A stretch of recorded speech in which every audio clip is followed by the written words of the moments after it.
Welcome into the Civic Media Radio Hour here on Civic Media stations across Wisconsin.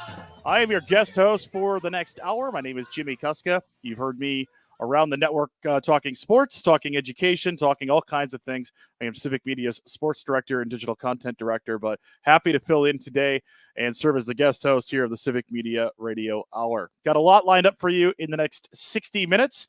Coming up first, going to talk to the WIAA's Associate Director, Mel Dow. We're going to talk about WIAA tournaments and talk a little bit about things that you can expect as a fan, some growth in some of the sports, and a couple of changes coming up next year. Mel will be joining us here in just a moment. Later on in the program, a historic February tornado hit Wisconsin. A tornado near Evansville that went all the way up into Jefferson County was rated a high EF2. The National Weather Service in Milwaukee reported just a few moments ago. We'll talk about that with Civic Media's meteorologist, Brittany Merlot.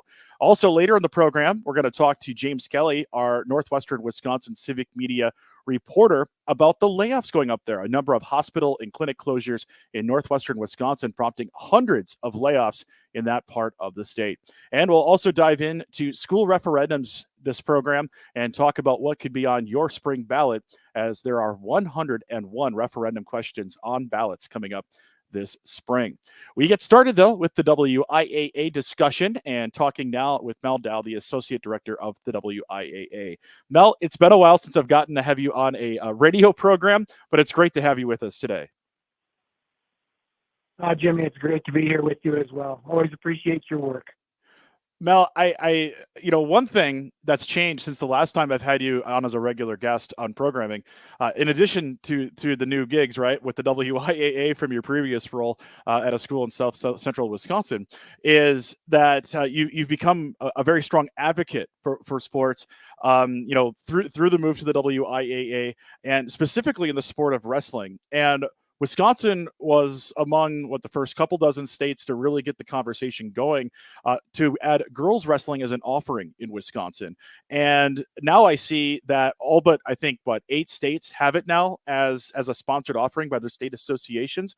For you, what was the motivation for you to bring that sport as an offering here to Wisconsin? Well, a lot of my background came in the sport of wrestling. It's where I cut my teeth administratively with USA Wrestling, and have always been an advocate for the sport. And through my days competing and being a coach and such. And, it is the future of the sport. And with, wrestling has been predominantly a boys gender sport, since its inception, here in the United States. And, over the past couple decades, everybody's been figuring it out that, wait a second, there's another gender that wants to have these experiences and these opportunities.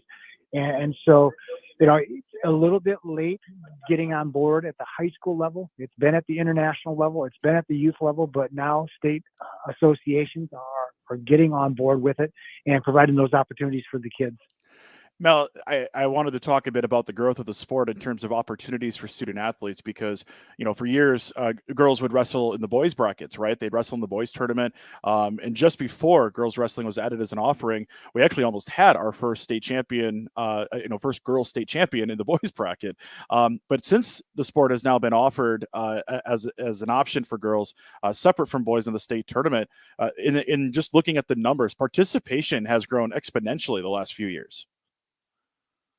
Yeah, we've had young ladies that have competed in the sport for decades.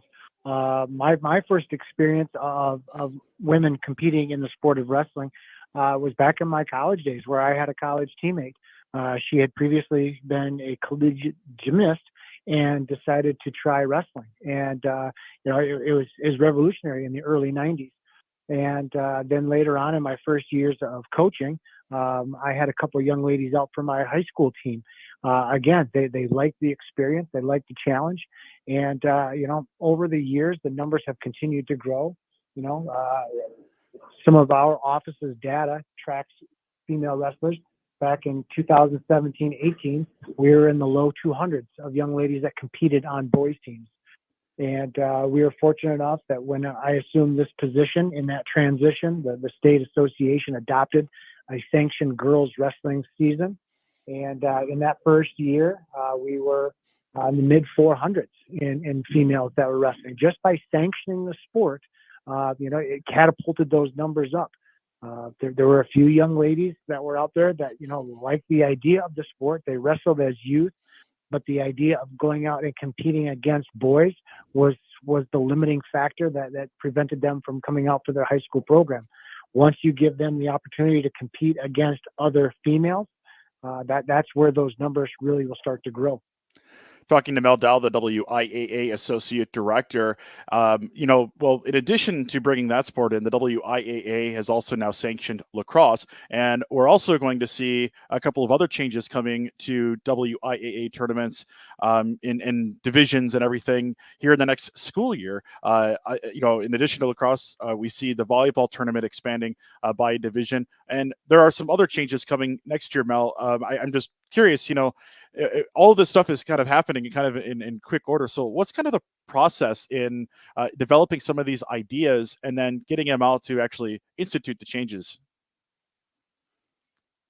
Yeah. So, part of our responsibility as leaders of the WIAA is facilitating conversations with the membership. The WIAA is an association of member schools, and currently we have 515 schools out there that are our members, both public and private. Just shy of 20% of the membership are private schools, and therefore just over 80% are public schools. And in the membership are the ones that make the rule recommendation. They make the request of what programs are offered and so forth. Our office, we facilitate that. We then are the gatekeepers, if you will, of their rules, regulations, and tournament procedures, and then we host their tournament series events. And so as part of that leadership role, what we do is we try to champion the conversation about what things are out there that you want to provide for your students. And in the most recent year, since the change in leadership in the office has come, is what sports want to be offered, what changes do you feel can help move your athletic programs and provide better programming for your students. Lacrosse, obviously, as you mentioned, is one of them. The expansion of volleyball. These are various things that the membership are asking for, and we're just really happy to provide those extra opportunities.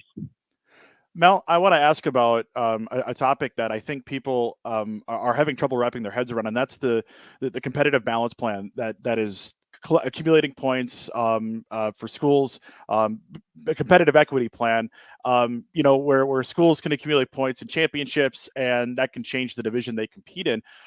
This plan is new, and it's been pretty well communicated throughout the process, but in maybe just a couple of minutes, can you talk about this implementation and how things will change for the next school year?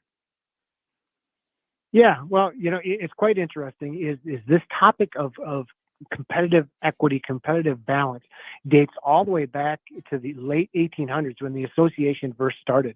There's a great book out there that talks about the first 100 years of the association. And it's really hard to believe. Even back then, they were talking about ways that some schools had advantages over other schools when it came to competition. And remember, it's educationally based athletics. So that's providing that learning experience throughout as well.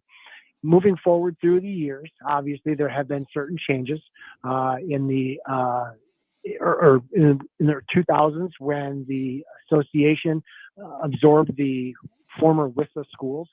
And then in the late 2010 through 2015, the membership started talking about ways to accommodate that simply enrollment-based divisional placement does not really truly reflect what's in the best interest of the membership. So the membership's been talking about it for quite some time. Obviously, over the last 3 years now, that the Board of Control required the membership to take a look at and develop a plan for consideration that tries to level the playing field, if you will, for the tournament series, thus competitive balance. And just last year, the plan was approved. In short, simply what it states is that that divisional placement will no longer be solely based on the enrollment of the school, but it will take a look at other factors that whether a team should be promoted up to a higher division. And it also has a provision in there that allows schools that have struggled for quite some time have the ability to appeal to go to a lower division. And so, the membership passed that motion by about 70% of the membership schools. And it will have a little different look. The first implementation of the points was assessed to the fall sports, and those divisional placements have been adjusted and posted, and tournament assignments all out.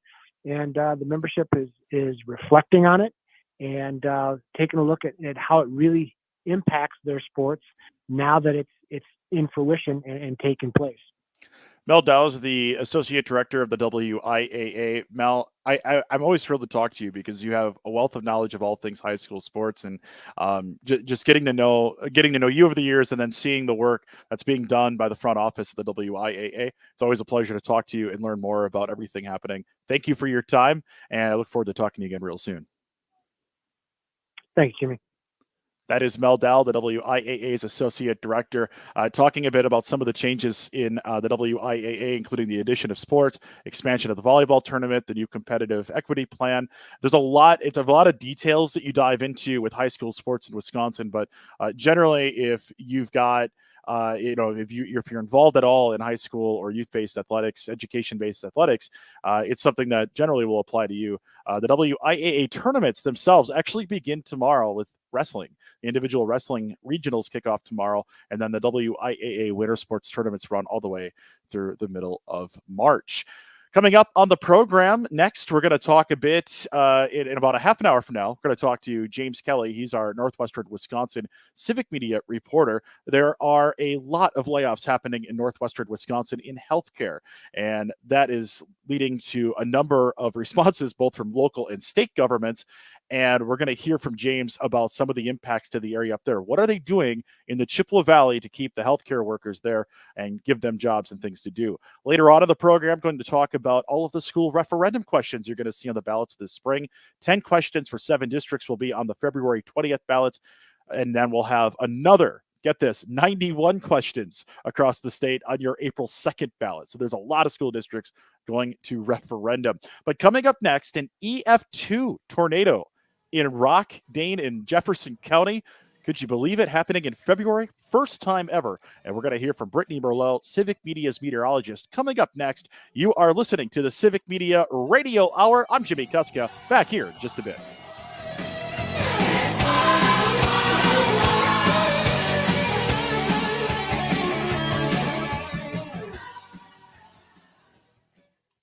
You're listening to the Shaw, WAUK, Waukesha's home for Up North News Radio. The Todd Alba Show. I'm Trigby Olson. Steven from Green Bay. Go ahead. The city of Green Bay is one of the best places in Wisconsin to live. Plenty of people that are Wisconsin-nice. Totally agree. Green Bay is kind of swing territory between the two parties, but people in Green Bay work together. I mean, people aren't asking themselves, am I wearing a red hat or a blue hat? They're wearing green and gold hats. The Todd Alba Show. Weekdays noon till 2 on your local Civic Media radio station and on the app. The Maggie Dawn Show. Outgoing Milwaukee County District Attorney John Chisholm. The way I joke about it is I'm probably not doing my job right if somebody's not ticked off at me most of the time. The only way you can do it is if you have that steadfast commitment to doing justice. That tension's built into it, and that's quite frankly what makes the job just so phenomenal and exciting and fun. The Maggie Dawn Show, weeknights at 6 p.m. on your local Civic Media radio station and on the Civic Media app.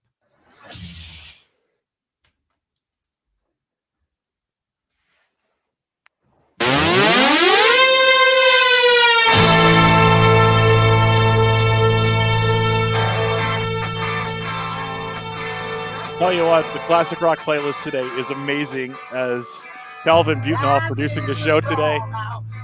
There we go. Ride the storm out, REO Speedwagon. Welcome back here to the Civic Media Radio Hour. I'm Jimmie Kaska, and as you might imagine, with a song like that, we're going to talk a little bit about the weather this segment, and I'm happy to bring on Brittany Merlot. She is Civic Media's meteorologist. Brittany, I know we just talked earlier in the day on a news call, but great to talk to you now on the air to talk a little bit about the weather. Yes, definitely. Gosh, that song is like reminding me of the sirens last night in February. The very first time the state has ever had the sirens blaring like that in February. Well, Brittany, the National Weather Service in Milwaukee put out a post, a release saying that the initial indication is a high EF2. And now you think about this. This is the first tornado in the recorded meteorological history of Wisconsin. And it happens in south central Wisconsin. I know that we've had some weird weather. We've had a very warm winter. I think we got 2 weeks of winter and then it was done, at least so far. Knock on, whatever, if you don't want winter to come back. But this is a really, really incredible weather phenomenon, isn't it? Yes, it really is. It's extremely rare. Now, I know we've had tornadoes in January in the past. I believe it was in 2008, but the month of February, we're usually getting our cold snaps, our polar vortex, our big snowstorms this time of year. But instead, we were smacked with extreme warmth, record highs statewide. I mean, Evansville, the town that got hit with the tornado, hit 56 degrees yesterday, breaking records. And then you get a cold front hitting that heat, that moisture, that instability. This is the same storm system that brought all that damage to the West Coast and all that moisture, all that flooding. So it had the potential, it had the juice in it, and it actually came true, unfortunately. Brittany, I'm glad you summarized it because, for me, not a meteorologist, just somebody who very, very much enjoys weather related topics. But, just hearing the explanation of how this came to be, the record warm temperatures, a lot of things coming in from the West. I happened yesterday to be driving to Monroe, and I happened to catch up with this cell and the storm itself. I missed it by a couple of miles, but I had driven the warnings are going. There's hail everywhere. I'm seeing the double rainbows as I'm going because there's sunlight behind me and there's dark clouds ahead of me. And I'm heading into this thing thinking, wow, this is really strange because on February 8th, you're not thinking tornadoes and severe storms and hail. You're thinking blizzards, wind, and ice. So, you explained a little bit, but the ingredients appear to have been there to create something like this, right? Yes, they were all there. A lot of meteorologists, though, we were like, there's a slim, slim chance for that tornado to spin up. It's possible with all the ingredients, but will it really come to fruition? Will it really actually happen? And I knew you can't take these two big cold air masses and not have that happen. And we've got reports of, I think, 2 or 3 down in Illinois that also occurred, and then the one obviously here for us as well. But EF2 high end, that is 135-mile-per-hour wind gusts. Roofs were ripped off homes. It looked like farm equipment was thrown around, tossed around as well. So that's strong, scary situation there for winter we should not be dealing with. I actually, before I moved west here to beautiful Boscobel, Wisconsin, in southwestern Wisconsin, I lived in Evansville for almost 6 years. So You did? yeah, I did. I lived in Evansville for 6 years before. So I had my phone was pretty lit up after the hockey game I had called last night, just going through and seeing photos from my former neighbors. They were lucky. Everybody was safe. There weren't any injuries on that part of the town that I lived in, but Good. just seeing the impacts of school closures, road closures, power outages that might last into the weekend in some places. And, it reminds you that, when you talk about severe weather preparedness and readiness in the state, I mean, we see these come out from the weather services all the time. And I know you advocate for this when you're doing your weather reporting, but when it comes to severe weather, A, don't mess around, and B, be prepared because as now we're learning, these things can happen literally anytime. They can happen anytime and anywhere. I don't like the excuse of I live in the city, I live by the lake. Tornadoes can't hit me. Yes, they can. It's just pretty much where's the pin in the needle stack going to land, right? Your chances are small of it actually hitting your house, but can it? Could it? It's possible. I had just recently, and talking to Brittany Merlot, she's our meteorologist here at Civic Media. I had just gone through a couple of years ago when I first moved to Boscobel. We had an EF3 tornado go through and missed my house by 3 blocks. So now I catch up to a high-end EF2, and I'm learning very quickly how strong these things can be when the conditions are right. For people though, for listeners that are looking for information, ways maybe they can prepare and be safe. What are some resources for people to check out? Definitely have a safety plan when it comes to tornadoes. Know where you're going to go and know now and practice it. That's why we say in the spring too, is just act out as if a tornado warning was really happening. Get your family, your kids, everybody into the safe place so you know what to do when it actually happens. Because I'm telling you right now, everyone in Evansville it came as a shock, didn't it? It just happens. Your adrenaline goes, you are shaking, you forget the basics. You do. And you just want to know you have that muscle memory going. So just always have a plan, be prepared, and practice, honestly.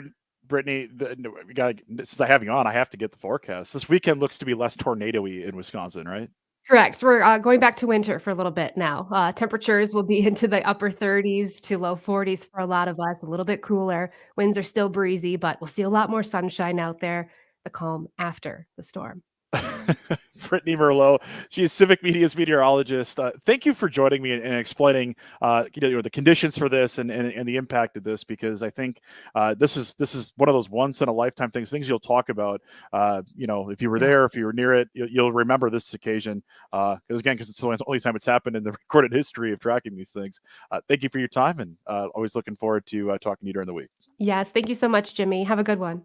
That is Brittany Merlot, Civic Media's meteorologist, talking about the historic tornado that began in northeastern Rock County. That happened yesterday afternoon and into the evening, crossed all the way up near Edgerton, all the way to Jefferson County.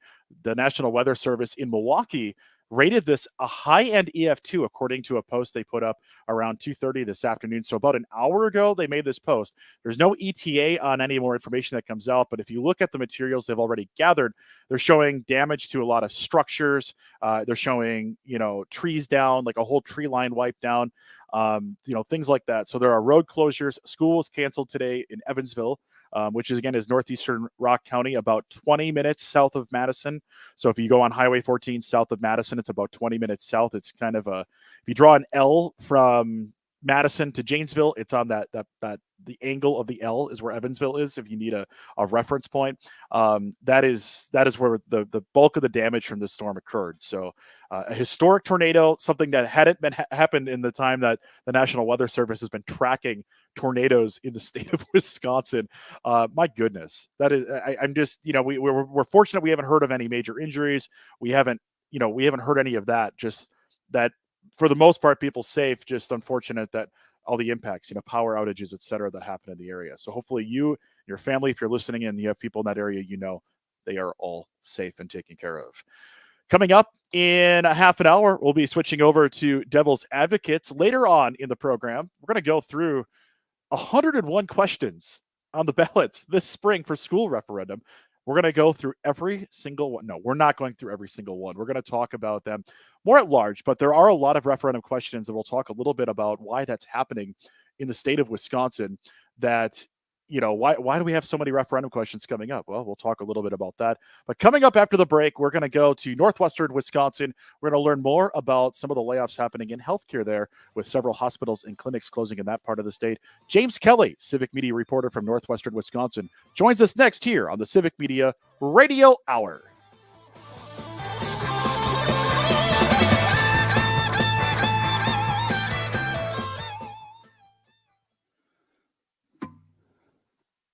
Even more, anytime? Find all of it at civicmedia.us. This report sponsored by Current Electric, home of the superhero.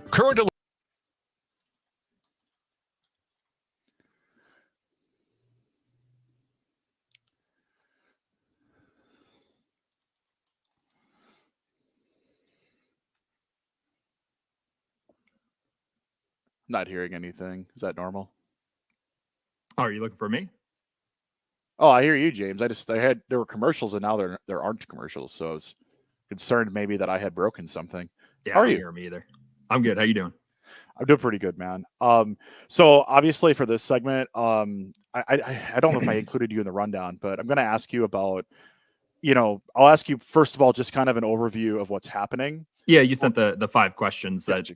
you were going to ask. They're 5. It's not. I'm not going to ask maybe those specifically, but it gives you an idea of where I'm going to go. I want to get what's happening, how they're dealing with it, and where we go from here. We're just going to kind of go chronologically. Oh yeah, whatever you ask, I'll answer. How does this sound, by the way? Because I'm not, I don't have an actual studio. No, you're fine. It sounds fine. Okay, good. The first segment was on a cell phone, so not. All right. Yeah, we're good. So that's kind of the progression. I'm going to kind of go in order of what happened, how are we dealing with it now, what's the response been, and where do we go from here? So gotcha. feel free to talk about I especially highlight your reporting in the field, where you've gone, who you've talked to. Oh yeah. Please highlight that in this. So. Oh yeah. No, this has been fun. First half hour. I feel like it's been like 5 minutes, man. It's flying by. Oh, dude, it goes so fast, man. No. It goes so fast when it's just you, a microphone, 3 hours, like, well, in this case, 1 hour. Yeah, It 1 flies. hour is way too short. I used to do a 1 hour high school show and it just flew by, but now Yeah. this 1 hour, yeah, it's definitely going quick. I used to host and produce like 3 and 4 hour shows, so an hour is Yeah. My last show, I was hosting a 3-hour one. Yep. So, oh, it's cool. Well, I'm looking forward to talking here, man. I don't know that I haven't hosted a show in a while, but we're getting through, I think. So, Oh, it's been a minute for me too. Talking longer than 30 seconds at a time. I know that's really why I want to make sure we get our reporters out there, because we have so much we can talk about that go into detail, and that's what I'm hoping for here. So this is a longer segment, so don't feel like we're rushed. But whatever, if I give you a question that's like, hey, in just a minute or two, can you explain where we go from here? If that's like the last question I do, just know you've got like 60 to 90 seconds. So Gotcha. Yep. These are hard time breaks. We can't float them. So Gotcha.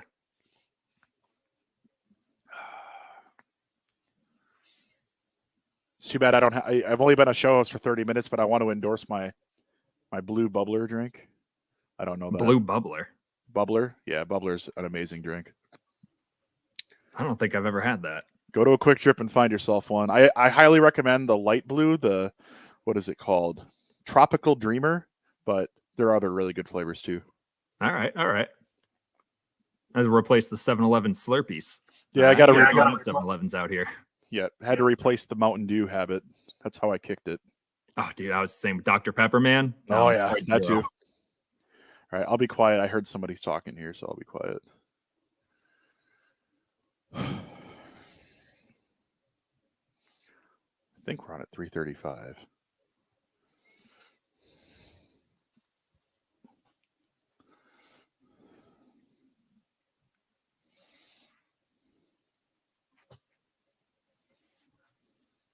Oh, 1 minute. Oh, got it. Yep, I see it. But they won't be feeling like that because There we we're go. still battling a breezy wind gusting up to 30 miles per hour out of the west. This is making our temperatures feel 10 degrees cooler. Currently, it's 42. I hope this is the best hour of your life. I'll tell you that. The Cripes Cast, folks. Comedian Mary Mack. He's noticed a very sizable increase on people off the lake coming onto our lake to fish it. You don't want everything to be popular or known about. That seems to be the way I also approach my comedy, Charlie. I think there's a theme. Cripes Cast every Saturday and Sunday at noon across Civic Media and on the Civic Media app. Whether you're heading down Les Paul Parkway or fighting traffic on the interstates, this is...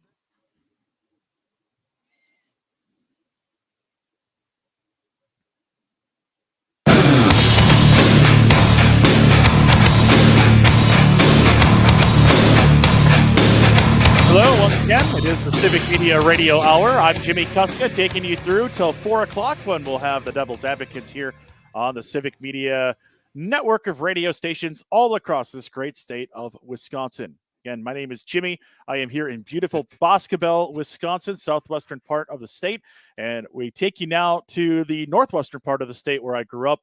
And we welcome on another person with a fantastic first name. It is James Kelly, our reporter from northwestern Wisconsin. James, I know we just talked earlier today at our news call, but it's great to talk to you here on the network. How are you? Yeah, it's fun. I haven't done one of these shows since I think maybe my first or second month here when I hopped on with the Devil's Advocates guys, just trying to introduce me to all of their listeners throughout Wisconsin, which was real nice of them. But I love the format, so I'm excited to be here. James, well, first of all, I bring you on not only to say hello and also gush about the first name, which is my first name as well. I just go with Jimmie. Oh, I noticed. Yes. So we have great first names on this show. Kelvin Butenhoff, our producer, that's also a very good first name. Just don't feel left out, Kelvin. We're talking about a big issue affecting northwestern Wisconsin, and looking through DPI data, and notice that the pacing of layoffs this year in 2024 is exceeding last year. When last year we had about 6,700 people laid off in the state of Wisconsin through the DPI reported layoffs. This year we're really close to 2,000. And a lot of this is happening in northwestern Wisconsin, and that's due to the closure of 2 hospitals and a number of clinics in mostly smaller communities in the northwestern part of the state. So I'll start with this, James. You're following this issue because it's affecting a lot of families and a lot of communities in that part of the state. Can you explain to us exactly what is actually happening in the Chippewa Valley and beyond, and the number of people this is actually affecting right now? Yeah, so a couple weeks ago, HSHS and Previa announced that they were going to be closing Sacred Heart Hospital in Eau Claire, St. Joseph's Hospital in Chippewa Falls, and all of the Previa clinics throughout the Chippewa Valley, which is a huge deal. It's going to affect 1,400 people's jobs. And I know we have a healthcare shortage in the state right now, so you think they're going to be able to find other places to go. But 1,400 people, that's something that can't be absorbed by other health clinics in the Chippewa Valley area, other hospitals in the Chippewa Valley area. And the fact is, there was basically no notice that this was coming at all to the employees, to local government leaders, even to Governor Tony Evers. Nobody had any idea that this was going to be happening. So at this point, it's kind of scramble mode to figure out, how are we going to replace this medical care that people in the area need, replace these jobs that people in the area need going forward. And we only have really a couple months before these clinics start closing.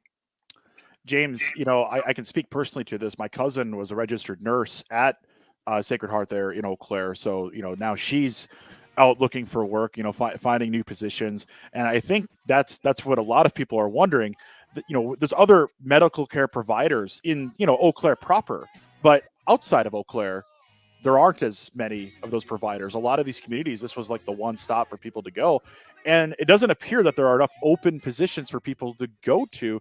So my follow-up to all of this happening is, where we start talking about the number of healthcare jobs available in the area, how do we, where do these people go now to continue their careers? Yeah, that's a good question. And they don't know the answer to that question either. When the announcement was made, they organized a rally outside of Sacred Heart Hospital for that Friday after the announcement was made on Monday.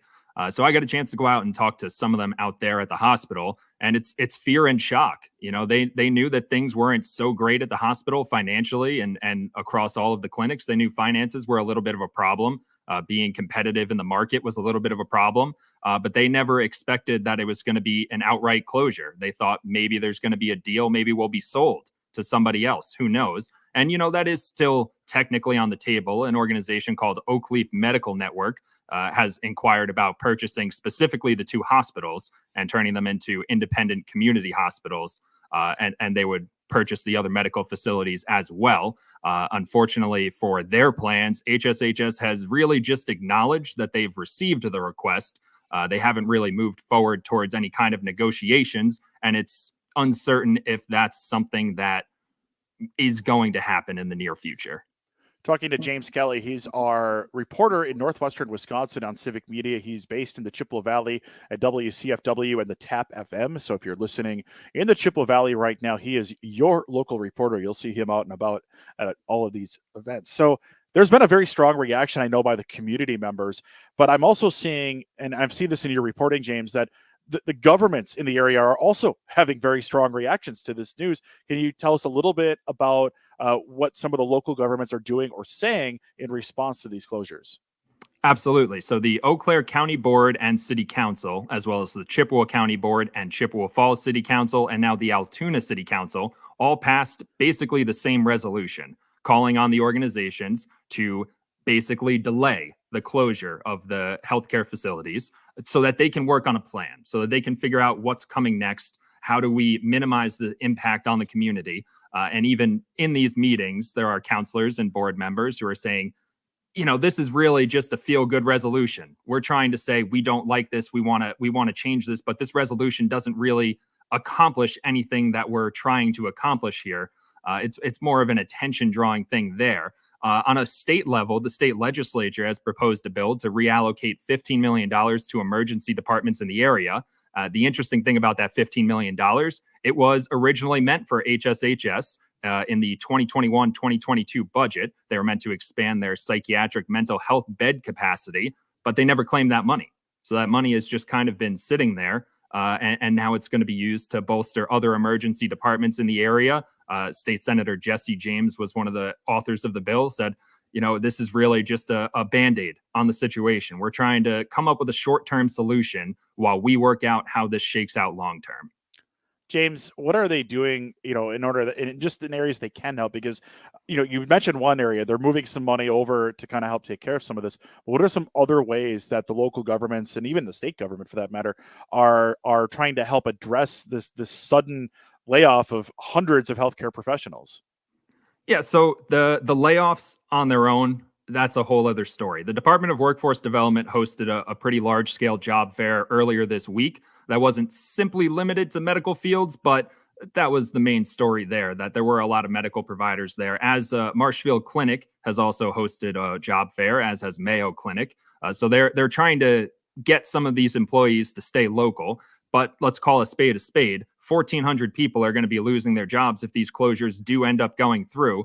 The other medical organizations in the area simply can't absorb that many people, nor can they absorb all of the patients. In that legislation, Jesse James noted that the ER departments at these two hospitals served 22,000 people in 2023. And that's simply not something that is going to go back to the other side, to other organizations. They can't handle that increased workload. James Kelly joining us. He's our Civic Media reporter in Northwestern Wisconsin. Just going to check our text line here. And we have a text from Weston Middleton. He says, a closure like this should be illegal. This is the problem with privatized healthcare in our country. The practitioners will find work, but probably outside of Eau Claire, which I think if you're thinking about an impact of this, I think that's probably, there's truth to that, because they're going to go to, say, Minnesota, to the Mayo Clinic system, or outside of the Chippewa Valley, because there's not a lot of jobs in that area. So you could talk about, families leaving the area due to the lack of availability of jobs. But I think this is the point Wes makes that really sticks it out, right? That the true loser is going to be the patient in Northwestern Wisconsin, because now patients have to travel hours for medical care they used to have right in town. And James, I see this being the greatest impact, that now instead of having a clinic right in your town, now you have to drive 60, 90, 90 minutes, 2 hours, 3 hours to find the appropriate medical care you need. And in Western Wisconsin, that usually means a trip to Rochester. But if you're living in some of the more remote parts of the northern part of the state, you could be crisscrossing to Wausau, the Twin Ports, or pretty much any other area. You were out and about talking to people, during the week when all this has been going on. Is that sort of the same thing you're hearing from people in the community as it relates to some of the impacts on patients in the area? Absolutely. And I think that's the big thing, that when I went out to that rally, the employees there were not saying, we're scared about losing our jobs. Their first thought was, what is going to happen to our patients? Some of our patients need more advanced care, more specific care, and this is going to take options away for them for that. They're going to have more difficulty getting appointments, because all of a sudden, Mayo Clinic, Marshfield Clinic, they're going to start booking up all of these other healthcare providers, because there's going to be an influx of new patients that need new providers. So people are scared. People are scared for their patients. And I think it's worth noting, going back to the legal aspect of this, the city attorney for Eau Claire did send the organizations a letter, maybe implying that what they're doing is potentially illegal. They responded saying they followed the letter of the law. And another lawsuit was filed today, actually, by the Chippewa Valley Orthopedics and Sports Medicine in Altoona. They filed a lawsuit because they had a deal that they require 180 days of notice due to their partnership with HSHS, the hospitals specifically. They require 180 days of notice to terminate that relationship. So they've filed a lawsuit that, if they win that lawsuit, would force the hospitals to stay open until at least late July. And I think this is the push, right, James? When we talk about the goal is to try to keep the facilities open longer, to maybe help explore other options. So if these hospitals are truly going away for good, that there's more time to kind of adapt and adjust to all these different moving parts, whether it's job force, patient care, all these things that are affected by these moves. It seems like the overall goal is just to get more time in place to help address some of the services, because there are those unattended side effects to this too, like the closure of mental health facilities. In fact, one closing pretty much right after the announcement in Chippewa that disturbed a lot of people. Law enforcement now needing a guidance on where to do blood draws, for example, when they're working. There seems to be a lot of other consequences, and it seems like people just need more time to adjust to all of this. Absolutely. And that closure you mentioned, the L.E. Phillips Libertas Center, that was 11 days after the announcement that facility closed down. And that's really the point with all of these moves by the county boards, the city councils, even the Chippewa Valley Orthopedics and Sports Medicine organization. The goal is not to convince HSHS to not close the hospitals specifically, all of the other medical facilities as well. The goal is not to convince them not to close them. The goal is to delay so that we can come up with a good plan. Because again, there was no notice on this. There was no lead up where in the weeks leading up to the announcement, we're saying, well, this is a possibility that we have to start considering. This could happen, that these hospitals could close. So it's full on scramble mode from local government leaders, Governor Tony Evers, and the employees and patients. It's full on scramble mode. James Kelly is our reporter in northwestern Wisconsin, based right in the area I grew up, the Chippewa Valley. This is really unfortunate news for people that I know growing up in that area. My family lives in that area. With all these closures, a lot of uncertainty here to begin 2024. But James, your reporting on this has been outstanding, and I know there's more to come on this. But I want to say thank you for sharing with us on a statewide basis some of the issues affecting a big chunk of our state in northwestern Wisconsin. Thank you for your time, and look forward to more reporting from you. Absolutely, Jimmy. Thanks for having me.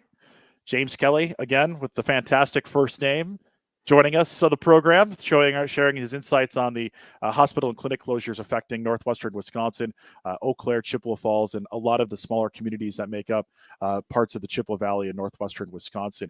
It is really a big deal when you talk about statewide, how all of a sudden you've got 1,400, and now, with other clinic closures and restructurings and things happening with other clinics, that there are a lot of healthcare jobs that are all of a sudden gone. And this all comes on the heels of our governor starting a healthcare workforce task force to try to find pathways for people to get into medical care, into healthcare fields, and really to serve rural communities where there just aren't a lot of options. If you live in a community with a clinic or a hospital, you might not see the impact right away if you live in a city. But when you're out in a rural community and all of a sudden you're driving the winter to get treatment or service, you got the flu and you need a doctor to see, you go to a clinic, and now all of a sudden your drive is a half an hour, more serious issues, you have to go to more specialized hospitals and centers. This is a huge impact for the people of northwestern Wisconsin, including all the people I grew up with. And it is, for our purposes to report on this, to find this, this is the work that we can do in media to bring this information to you and help you advocate for better outcomes from all of this. Coming up in 10 minutes, we'll be switching over to the Devil's Advocates. We're going to have them on at 4:00. But coming up next, if you're looking at your spring sample ballots, you're noticing there's a whole lot of school referendum questions out there in the state. 101 questions will be on ballots this February and April. Going to run through that and talk about why the sudden increase in that. And we're going to do that coming up next. It's the Civic Media Radio Hour. Jimmie Kaska with you. Calvin Butenhoff back in our studios, keeping us on the air here. We'll be back very shortly here on Civic Media.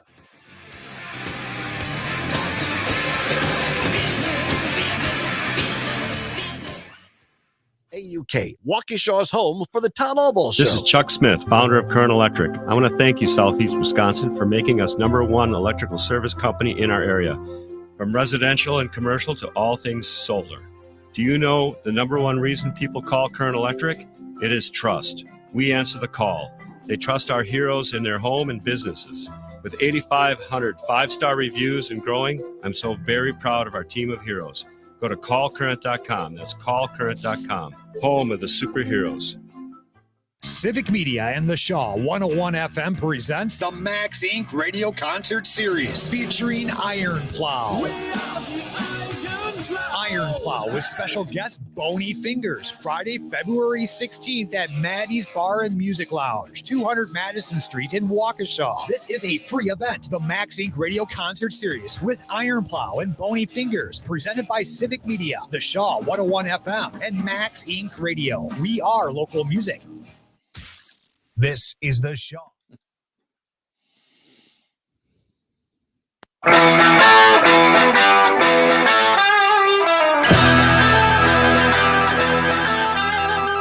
10 minutes away from the Devil's Advocate here on the Civic Media family of stations. But until then, you've got me, Jimmie Kaska, filling in today on the Civic Media Radio Hour.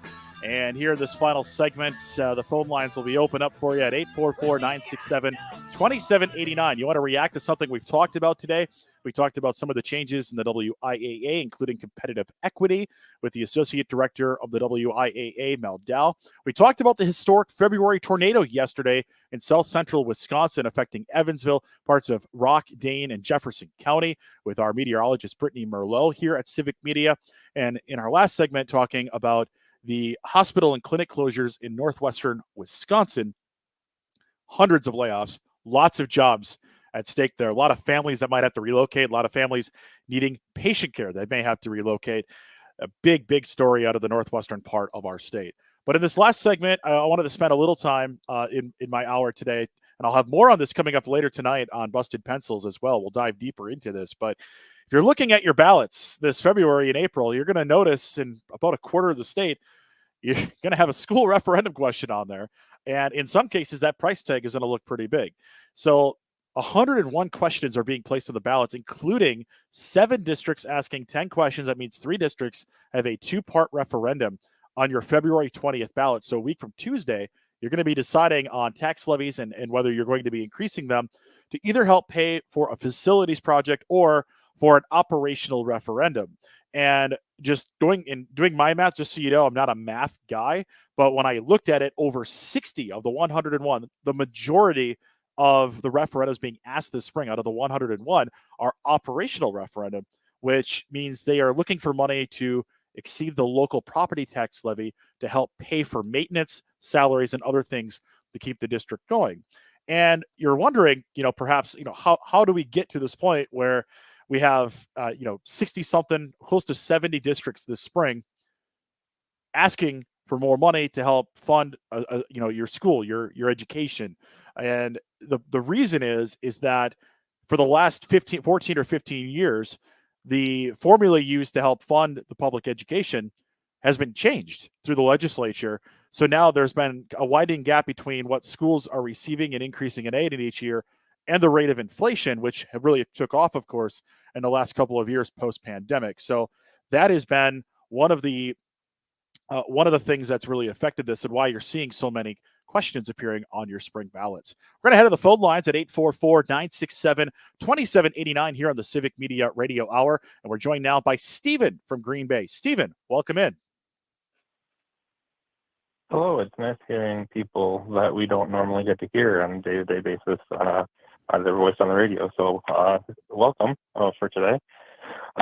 With that being said, I heard you talk a little bit about HSHS closing over in the Chippewa Valley, and I actually used to work for HSHS, and one of the reasons why I left is because they started messing with pensions and stuff, because their old CEO, before their current CEO, who is currently Damon Boatwright, laid off a massive amount of people, and then to get staff back to where it needed to be, they had to offer a bunch of bonuses, and they ran themselves majorly in the red. So it's a lot of mismanagement and poor decisions from the top that are kind of accumulating into the public losing health care. So, Stephen, you're not surprised that you see such an abrupt decision made to pull out entirely healthcare in one region of the state? No, I'm not at all. In fact, I'm not surprised at all. We're actually in the hospital I worked here in Green Bay. We're actually starting to figure out what programs they could cut just in the hospital I worked in alone to, save money and help their bottom line. Stephen, thank you for joining us. It's an important perspective when you talk about the people affected by decisions like this. We talk about layoffs and you throw out the numbers. And the thing is those numbers represent people, right? 1,400-ish people losing their job. That's 1,400. Each one of those is a person, right? With families and people they care about. And that's I think the important context we need to keep when we talk about things like this happening in the state, that decisions like this by large groups, organizations, corporations, when these things happen, it affects a whole lot of people. So it's a very valuable perspective to have. Stephen, thank you for calling in from Green Bay over on WGBW. We have a couple minutes to go here on the Civic Media Radio Hour, and I'm going to bring it back just briefly to the referendum discussion on schools, because I think for a lot of people, they're going to see these things on the ballots, and it is going to affect you. You're probably already hearing from the districts that have the questions on the ballot. You're already seeing the information sessions and things that are coming out, and how this might affect what you're going to have in terms of a property tax, or what you might see if these pass, what you'll see next year on your property tax bill. And it is not just the districts that have questions on the spring ballot. In fact, at the state education convention last month, the estimate for just operational referenda alone for this year was that it was going to exceed 100. And in a survey done, by people who advise schools on financial decisions, and a survey done with DPI schools, they had a response rate of over 30%, about 130 districts that were at least considering an operational referendum. And roughly half of those have placed questions officially now on ballots this February and April. So these things are happening right where you are. 130 represents right around a quarter of all districts in the state. And this is just to fund operations. This isn't to add a new elementary school or build new buildings or add a gym or a football field. This is just to pay salaries and pay for upkeep on the buildings that already exist. So that's what the operational part of this is for.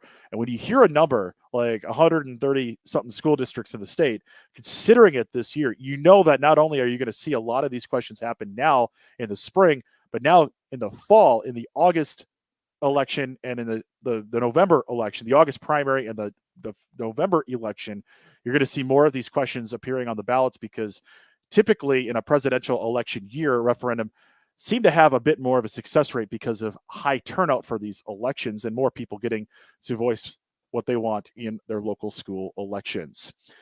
That is the program for today. That is what I brought to you for the Civic Media Radio Hour. We covered a wide range of topics today of interest to everybody around the state. I think people are curious to hear about how maybe their local schools are affected by some of the changes in the WIAA in regards to the competitive equity discussion. We talked about that with the WIAA's Associate Director, Mel Dow. Big thanks to Mel for joining us. An EF2 tornado affecting South Central Wisconsin. My goodness. Brittany Merlot, our Civic Media meteorologist, joining us earlier in the show to talk about some of that. James Kelly from Northwestern Wisconsin. Big thanks to him, our reporter up there, talking about the hospital clinics closures, layoffs happening in Northwestern Wisconsin. I'll be back on later today on Civic Media. Join me at 7:30. I'll be on Busted Pencils talking school referendums tonight right here. Big thanks to Calvin Butenhoff, the MVP of the program. Thank you for your time. Devil's Advocates is next. You are listening to Civic Media. Have a great night, everybody.